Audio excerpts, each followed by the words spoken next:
All right, today in class we discovered slope-intercept form. We saw that there was a special equation or a special form of a linear equation that gave us two very specific pieces of information about a line. What we're going to do now is we're going to learn how to graph linear equations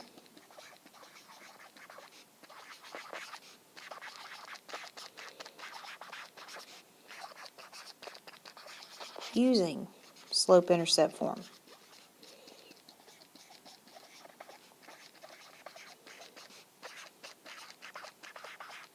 Now, we have already graphed linear equations. We've graphed them two different ways so far. It's been a while.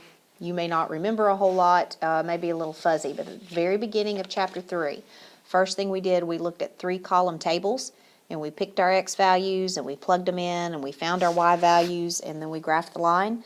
That was one way of graphing linear equations. Not hard, but a little bit of a pain, took a little bit of time. Then we looked at graphing using the x-intercept and the y-intercept. Those equations were usually in standard form. We talked about standard form. We plugged in 0 for y and we found the x-intercept. We plugged in 0 for x, we found the y-intercept. Again, not hard, but works best in certain situations. Sometimes there will be equations where we would get fractions for the x-intercept and the y-intercept, which we could handle, but we'd rather not.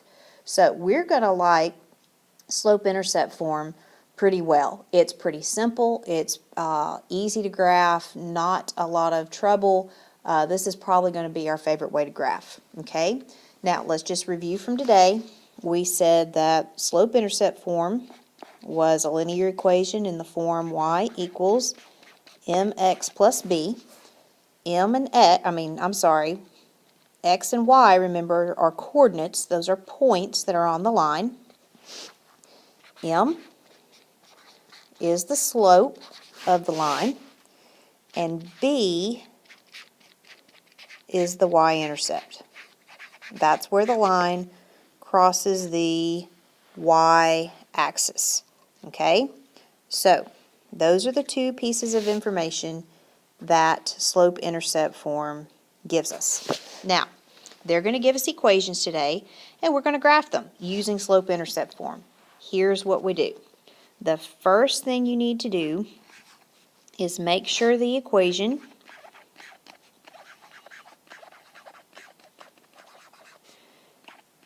is in slope-intercept form.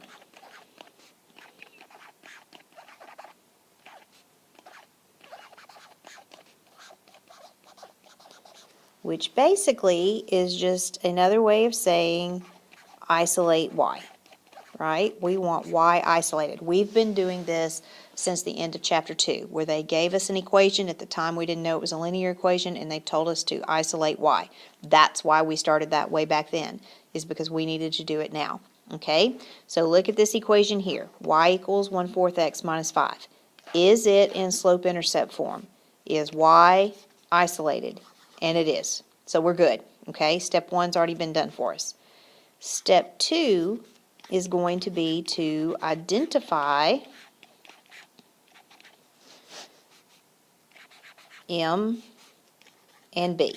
We're going to identify the slope and we're going to identify the y-intercept. So for this equation, remember M is the coefficient of x. So M is the number in front of x. So M is 1/4. And B is the number at the back. It's the y-intercept. In this case, B is -5. Notice I included the sign with it, -5. Okay? So identify M and B. Step 3 is plot B on the y-axis. This is important. This is very, very important. B is the y-intercept, so it goes on the y-axis. Okay, so B is -5. So on the y-axis, I'm going to plot a point at -5. Okay, It goes on the y-axis. One of the biggest mistakes will be people putting this on the x-axis, so make sure you're paying attention. Now, how many points do we have to say we have a line? We got to have at least 2. I'm going to tell you to put 3 if there's room. Here's how you get your other points. You're going to start at the y-intercept. And you're going to use the slope, which we've said is rise over run, to find other points. Okay, so let's look at my slope here. My slope is 1/4. And we've said that one way to look at slope is that it is a line's rise compared to its run. So the top number is the rise, the bottom number is the run. Rise is the vertical change, that's the change in y. Run is the horizontal change, that's the change in x. Now, you want to put your pencil on the y-intercept. Don't start back here at the origin. Go down to the y-intercept. And you know those triangles we drew to do slope on a graph? That's what we're going to do. My rise is 1, so I'm going to rise 1. My run is 4, so I'm going to run, that's horizontally, positively, 4 spots. 1, 2, 1, 2, 3, 4. And I'm going to put another dot. Notice my rise is 1, my run is 4. You're not going to have to write that every time, but that's what we're doing, okay? Now, that is only 2 dots. I can't go again. I can't go if I go up 1 and over 4, I run out of room, and we don't want to go off the graph over here, okay? But we can reverse.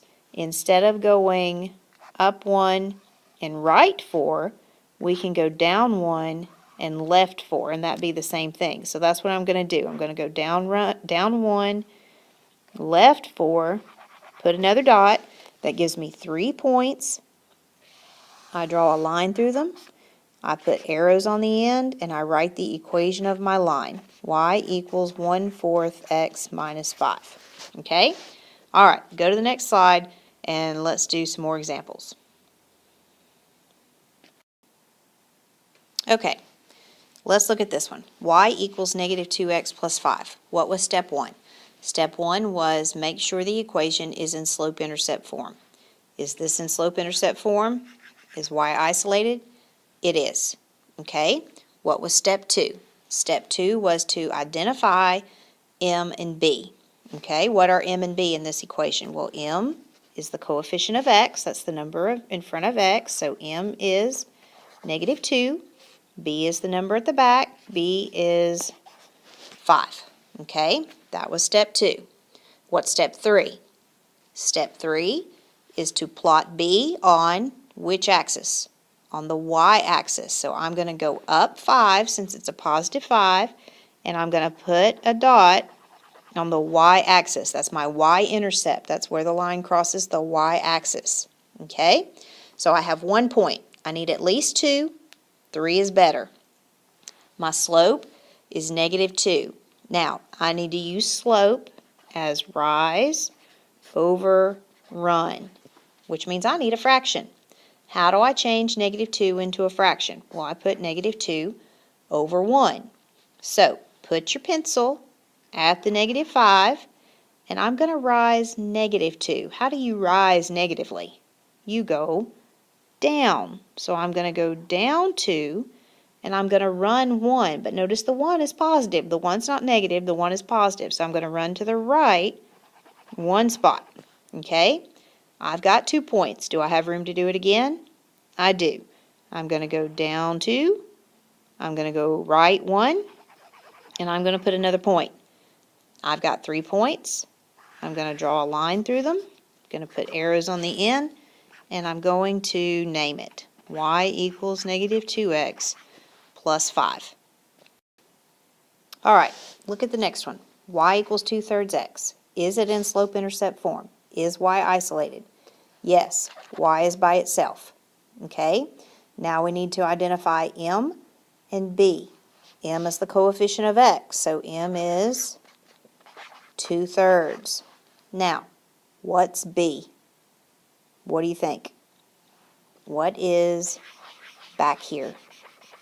Nothing's back here. When nothing's back here, it's plus 0, right? We didn't add anything to that, so B is 0. All right, so M is 2/3, B is 0. We plot B on the y-axis. Where is the y-intercept of 0? Where do you think? It's at the origin, okay? Now I'm going to take 2/3. I'm going to use that as rise over run. I'm going to put my pencil on my y-intercept. I'm going to rise 2, so I'm going to go up 2, and I'm going to run 3. So I'm going to go to the right 3. Put a point. Then I'm going to rise 2, run 3, put a point. I'm going to put a line through them, put arrows, write my equation. All right, here's another one. Y equals negative x plus 7. Is it in slope-intercept form? Yes. Y is isolated. What are M and B? Well, which one's the obvious one here? The B, right? B is 7. What do you think M is? What have we said when there's a minus sign in front of a number? What's really there? It's a negative what? A negative 1. So M is negative 1, okay? Now that we know M and B, I want you to pause the video and I want you to try to graph this. Now, I just noticed I messed up. I gave you a graph that went to 6 and you need to 7, so you're going to have to go off the graph here a little bit, and that's okay. Sorry about that, but that's all right if you go off the graph a little bit for your y-intercept. But you try to graph this and then turn the video back on and see if you got it. Okay, how'd you do? Notice I put the negative 1 over 1 to make rise over run. I went down 1 and right 1, and then I got my line. Now, let me point something out that you can check. The slope of this line was negative. So how's my line facing? It's going down from left to right. Okay? Now, look at graph x plus 2y equals 4. What's wrong with this one? It's not in slope-intercept form. So I want you to pause the video and I want you to isolate y. I want you to put this equation in slope-intercept form and identify M and B.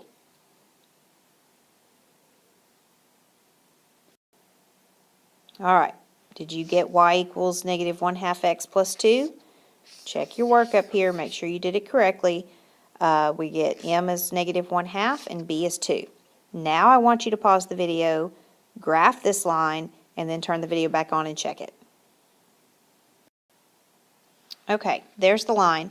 Let me give you a little tip. When the slope is negative, either the rise are negative or the run is negative. You can't make them both negative because a negative over a negative would be a positive. So here's what I do. I always, if the slope is negative, I make my rise negative. That way I'm less likely to mess things up. So if your slope is negative, make your rise negative. Okay, that's why I went down 1 and right 2. I always make my rise negative.